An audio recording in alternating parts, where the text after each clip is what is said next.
Doctor Tahir al-Qadri کہہ رہے ہیں کہ شیعہ علماء جھوٹ بولتے ہیں، شیعہ ذاکرین جھوٹ بولتے ہیں، شیعہ علماء و ذاکرین منبر پہ بیٹھ کے جھوٹی روایتیں سناتے ہیں، لوگوں کو رلاتے ہیں۔ کوئی بی بی پہ ظلم نہیں ہوا۔ ہم نے 40 سنی عالموں کی کتابیں کھول کھول کے دکھائیں۔ سوشل میڈیا پہ 32 منٹ کا کلپ ہمارا موجود ہے، جا کے سرچ کر لیجئے، ان بچوں کو نظر آ جائے گا۔ مجھے 1 سال گزر گیا ہے، انہی ایام میں پچھلے سال ہم نے وہ دلائل دیے تھے، اب تک کوئی جواب نہیں دے پایا۔ جواب دو ہمیں، یہ تمہاری کتابیں نہیں ہیں تو کس کی کتابیں ہیں؟ ایک کتاب میں تو یہ لکھا ہے کہ انا قد رفض فلان، وہاں نام لکھا ہے، میں نام نہیں لے رہا، انا قد رفض فلان بطن فاطمہ حتی اسقطت محسنہ، فلاں نے سیدہ پہ لات ماری،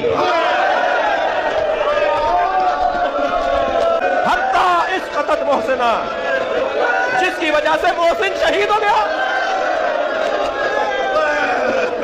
اہل تشیع کے ممبروں سے عموماً بڑے ذمہ دار علماء کی جانب سے بھی سیدنا عمر فاروق رضی اللہ عنہ کو نعوذ باللہ سیدہ فاطمہ سلام اللہ علیہا کے قاتل کے طور پر پیش کیا جاتا ہے۔ نعوذ باللہ من ذالک۔ علی بھائی، اس حوالے سے آپ کا موقف کیا ہے؟ مصائب جتنے بیان کرتے ہیں پہلے ان کی آپ سند ثابت کریں۔ اگر آپ اس کو ڈیپ کریں گے، دنیا کی جتنی کتابوں میں سیدنا عمر پہ یہ الزام لگایا گیا کہ وہ نعوذ باللہ حضرت فاطمہ کے قاتل ہیں، اس کی اصل ایک ہی سند ہے، ایک ہی کتاب ہے جس سے ساروں نے لی ہوئی ہے، اور وہ کتاب ہے سلیم بن قیس ہلالی کی۔ اردو میں ہم سلیم بولتے ہیں، یہ لفظ سلیم ہے عربی میں۔ یہ کہتے ہیں حضرت علی کے اصحاب میں سے تھا، تابعی تھا، ان کے ساتھیوں میں سے تھا۔ جب حجاج ابن یوسف نے شیعہ علی کے اوپر ظلم کیے تو یہ چھپ کے ابان بن ابی عیاش کے گھر میں اس نے پناہ لی، پوری زندگی اس کے ساتھ رہا، مرتے مرتے یہ کتاب اس کے حوالے کی اور کہا کہ میں تو جا رہا ہوں، تو یہ کتاب امانت ہے تیرے پاس، امت تک پہنچانی ہے۔ اس کے بعد ابان بن ابی عیاش اس کتاب سے روایتیں بیان کرتا تھا۔ اب یہ نہیں پتا کہ یہ روایت اس کتاب میں لکھی بھی تھی کہ نہیں، یہ وہ خود سے بیان کرتا تھا، کیونکہ ابان بن ابی عیاش خود کذاب ہے۔ کذاب بندہ اگر روایت بیان کر رہا ہو تو اس کی اتھینٹسٹی خود ہی ختم ہو جاتی ہے۔ ابان بن ابی عیاش وہ ہے جس کو صحیح مسلم کے مقدمے میں امام مسلم نے لکھا ہے کہ یہ کذاب جھوٹا راوی ہے۔ بلکہ دو تابعین تبع تابعین آپس میں ملاقات کرتے ہیں تو اور وہ اس کو بتاتا ہے کہ میں نے جو ہے وہ 1000 سے زیادہ حدیثیں ابان بن ابی عیاش سے سنی ہیں، اور وہ کہتا ہے پھر میں نے نبی الاسلام کی خواب میں زیارت کی تو آپ نے صرف 5 یا 6 حدیثوں کی تصدیق کی، باقی سب پہ آپ نے فرمایا میری حدیثیں نہیں ہیں۔ ابان بن ابی عیاش کا یہ حال ہے۔ یہ 140 ہجری میں یا 146 ہجری میں فوت ہوا ہے، کذاب۔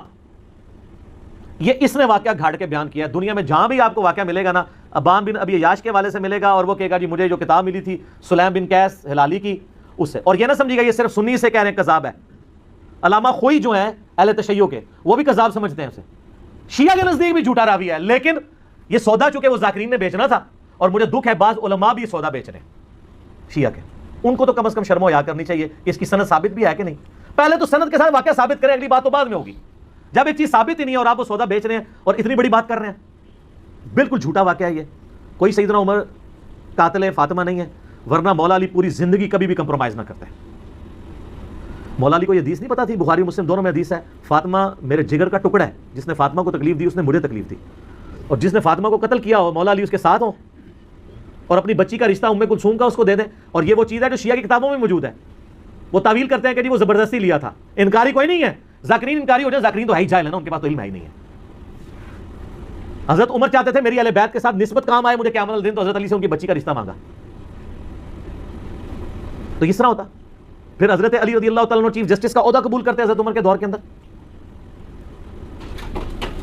کہ تو میرے بیوی کا قاتل ہے تو ہاں میں تیرا عہدہ قبول کرتا ہوں۔ اور ناج البلاغہ سے میں نے خطبہ بتایا، جنگ قادسیہ میں جانے سے روکا ہی مولا علی نے کہ عمر اگر تو مارا گیا تو پیچھے ہمارا ستیہ ناش ہو جائے گا۔ ان کی جان کو قیمتی سمجھتے ہوتے، اپنے بیوی کی قاتل، اور بیوی نہیں صرف جنتی عورتوں کی سردار۔ بخاری مسلم حدیث ہے میری بیٹی فاطمہ جنتی عورتوں کی سردار ہے، اور ترمذی میں آگے الفاظ ہیں حسن و حسین جنتی نوجوانوں کے سردار ہیں۔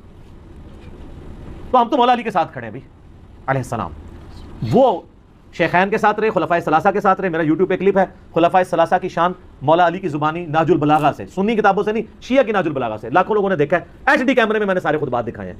یہ بالکل جھوٹ ہے کہ وہ نعوذ باللہ سیدہ فاطمہ کے قاتل تھے، اور کہتے ہیں دروازہ پھینک دیا۔ اللہ کے بندو، دروازے تو اس ٹائم ویسے ہی کوئی نہیں تھے۔ ہاں میں قرآن سے ثابت کرتا ہوں، قرآن میں آیا جب کسی کے گھر جاؤ تو اجازت لو، اعلیٰ ہونا چاہیے تھا دروازہ کھٹکھٹاؤ، کیونکہ اگلے زمانوں میں ابھی بھی گاؤں ایریا میں آپ چلے جائیں تو صرف پردے لٹکے ہوتے ہیں، باہر سے صرف آواز لگاتے ہیں میں اندر آ سکتا ہوں، عورتیں پردہ کر لیں چلے جاتی۔ اسی لیے تو مسلم شریف میں حدیث آتی ہے نا کہ نبی علیہ السلام کی چارپائی کے نیچے وہ ایک کتے کا پلہ چلا گیا تھا تو حضرت جبرائیل اندر ہی نہیں آئے تھے، تو وہ سگے مدینہ کیسے پہنچ گیا اندر؟ صرف پردہ ہوتا تھا۔ تو دروازہ کو نہیں گرایا، وہ پردے ہی ہوتے تھے، دروازہ وغیرہ کو نہیں گرایا. یہ بالکل جعلی بات ہے، جھوٹی بات ہے، اور یہ فٹنگ نہیں بیٹھتی ہے. باقی رہ گیا باغ فتح والا مسئلہ، اس کے اوپر بھی میں نے مختصر گفتگو کی تھی کہ یہ مینیجریل ایشو تھا. اس کو اگر آپ اس حوالے سے ویسے لیں گے تو میرے بھائی پھر مسئلہ جو ہے وہ ابو بکر عمر کا نہیں ہے، مسئلہ پھر مولا علی کا بھی بن جائے گا، چاہے وہ امت کے مفاد میں بھی ہو. لیکن مسئلہ بہت بڑا ہے نا، کیونکہ آپ علیہ السلام فرما رہے ہیں جس نے فاطمہ کو تکلیف دی اس نے مجھے تکلیف دی. رسول اللہ کو تکلیف دینے کا معاملہ کہاں تک جاتا ہے؟ چلے الٹیمیٹلی آپ کی بات مان لی کہ انہوں نے امت کے مفاد میں کیا، تو آپ کو امت کا مفاد عزیز نہیں ہے کہ آپ بکواس کرنے بند کر دیں، قیامت کے دن کے لیے چھوڑ دیں؟ جب مولا علی خاموش ہو گئے اس مسئلے میں تو آپ کیوں اپنی زبانوں سے اس طرح کی باتیں کرتے ہیں؟ تو بات کہاں سے کہاں چلی. مولا علی ابو بکر کے ساتھ بھی رہے، عمر کے ساتھ بھی رہے، عثمان کے ساتھ بھی رہے رضی اللہ عنہم اجمعین وعلیہم السلام اجمعین.